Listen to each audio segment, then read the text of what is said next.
Welcome, fellow students. Let's jump right into this explainer.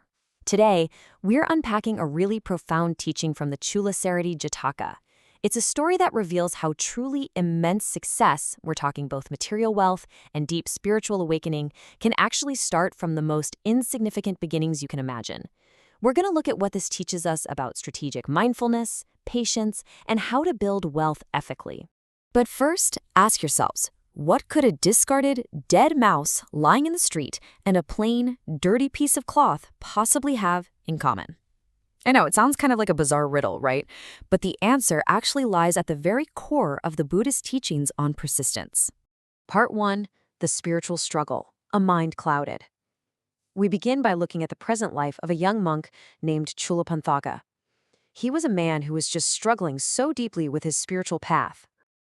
Despite having this earnest, burning desire to learn, his mind was just completely clouded. He couldn't memorize even a single 4-line stanza of the Buddhist teachings, and this was after 4 long months of really rigorous effort.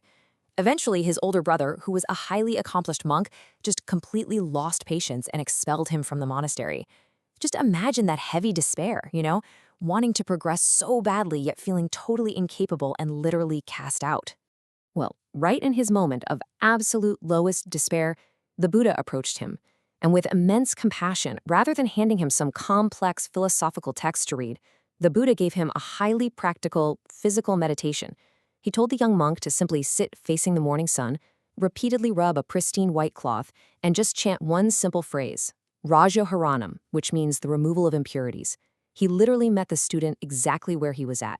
So as Chulapantaka repeated this mindful action over and over, really concentrating on the task, that pure cloth inevitably got dirty. It grew soiled from the sweat and dirt of his own hands. Now, this wasn't a failure of the meditation at all.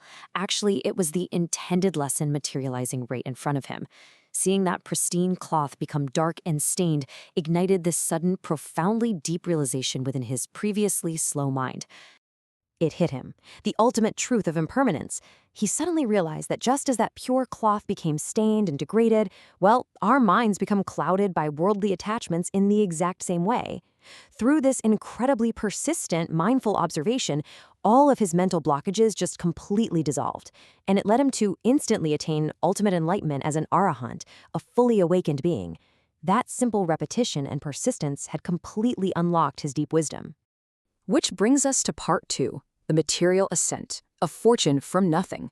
You might be wondering, how did a seemingly slow-witted man achieve such rapid spiritual mastery? Well, the Buddha explained this by revealing a story from Chulapanthaka's past life, a life where this exact same profound persistence was channeled directly into the material world. So in this past life, our protagonist was a really poor, struggling young man, and one day he overhears a highly respected merchant, the Bodhisattva, actually, a previous incarnation of the Buddha, declare a wise man can build a vast fortune from a dead mouse. And he was pointing to a literal dead mouse just lying there in the dirt. The merchant was basically saying that a truly capable person needs almost nothing to build a prosperous life, as long as they have the right mindset. Our protagonist took that to heart. Let's trace this incredible sequence of trades he pulled off. First, he took that mouse and sold it for a single coin to feed a tavern cat.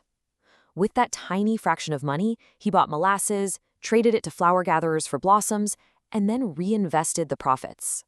Later, when a storm knocked down a bunch of branches in the park, he paid local kids with molasses to gather up the wood, and he sold that wood to a potter. Then, he set up a station serving water to 500 grass cutters. Earning their gratitude and loyalty eventually allowed him to monopolize a massive grass sale to a horse dealer for 1,000 coins. And finally, he leveraged that capital to secure an exclusive advance on a ship's cargo. He was just patiently compounding his wealth at every single step. Let's look at part 3, strategic mindfulness in business and the ethics of honest trade. That sequence of trades we just talked about, it's an absolute masterclass in commerce. But what's fascinating is that the text frames this material ascent not as some aggressive capitalism, but as a pure exercise in strategic mindfulness. Just notice the beautiful parallel between these two totally distinct journeys. On one side, you have spiritual enlightenment, clearing the mind through repeated mindful action. It's exactly like rubbing that white cloth. And on the other side, material prosperity, built by compounding small, honest efforts through careful observation of what the world actually needs.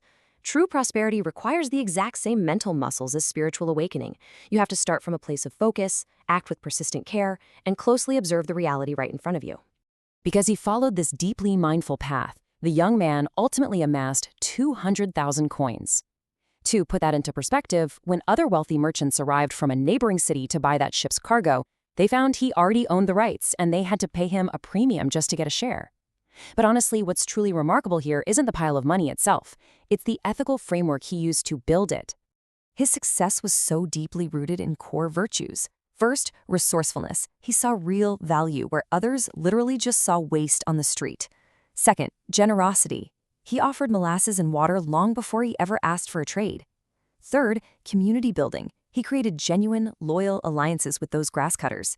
Fourth, strict ethical conduct. He made sure every trade was mutually beneficial. There was no deception, no exploitation. And finally, patience. He proved beyond a doubt that immense wealth can be generated peacefully, just by serving the needs of others. Moving on to part 4, the ultimate balance, harmonizing wealth and wisdom. This really brings us to the ultimate synthesis of our explainer today, because the big question is, how do we make sure that material success doesn't end up corrupting the very mind we're trying so hard to purify? Well, upon achieving this immense wealth, the young merchant didn't hoard it, and he certainly didn't let his ego inflate.